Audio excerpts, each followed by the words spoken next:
क्या आपने कभी ऐसी ड्रिल मशीन देखी है जो बिना बिजली के भी कंक्रीट की दीवार में छेद कर सकती थी? आज हमारे सामने है साल 1930 में इंग्लैंड में बनाई गई एक बेहद अनोखी हैंड क्रैंक इम्पैक्ट ड्रिल। यह पूरी तरह मैकेनिकल डिजाइन पर आधारित थी और इसे चलाने के लिए बिजली की बिल्कुल भी जरूरत नहीं पड़ती थी। बस इसके हैंडल को घुमाइए और ड्रिल बिट एक साथ घूमने के साथ साथ तेज झटके भी पैदा करती थी, जिससे यह कठोर दीवारों में आसानी से छेद कर सकती थी। लेकिन आखिर इसके अंदर ऐसा कौन सा मैकेनिज्म था जो बिना बिजली के यह कमाल कर देता था? आइए रेस्टोरेशन के दौरान इसकी पूरी कहानी जानते हैं। पूरा टूल खोलने के बाद अब शुरू होता है इसका संतोषजनक रेस्टोरेशन। छोटे छोटे धातु के पार्ट्स को जंग हटाने के लिए कई घंटों तक घर्षण सामग्री के साथ ड्रम में पॉलिश किया गया। वहीं बड़े हिस्सों की जंग हटाने के लिए सैंड ब्लास्टिंग मशीन का इस्तेमाल किया गया। धीरे धीरे वर्षों पुरानी जंग हटने लगी और धातु की असली चमक फिर से दिखाई देने लगी। इसके बाद धातु के हिस्सों पर विशेष ब्लूइंग ट्रीटमेंट किया गया, जिससे उन पर सुरक्षा की एक परत बन जाए और भविष्य में जंग कम लगे। बाहरी हिस्से को पुराना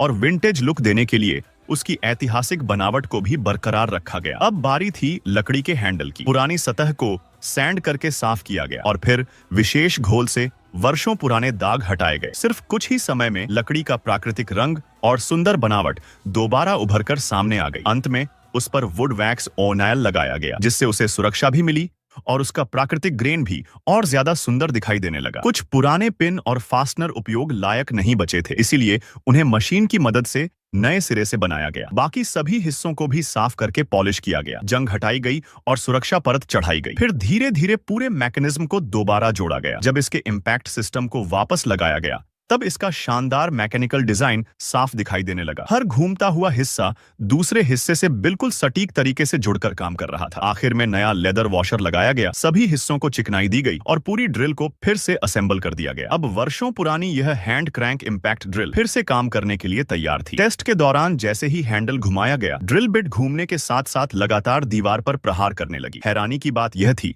कि बिना किसी बिजली के यह कुछ ही समय में लगभग 35 मिलीमीटर गहरा छेद बनाने में सफल रही। अगर आपको भी ऐसी मशीन चाहिए तो वीडियो में दिए गए प्रोडक्ट सेक्शन से खरीद सकते हैं। धन्यवाद।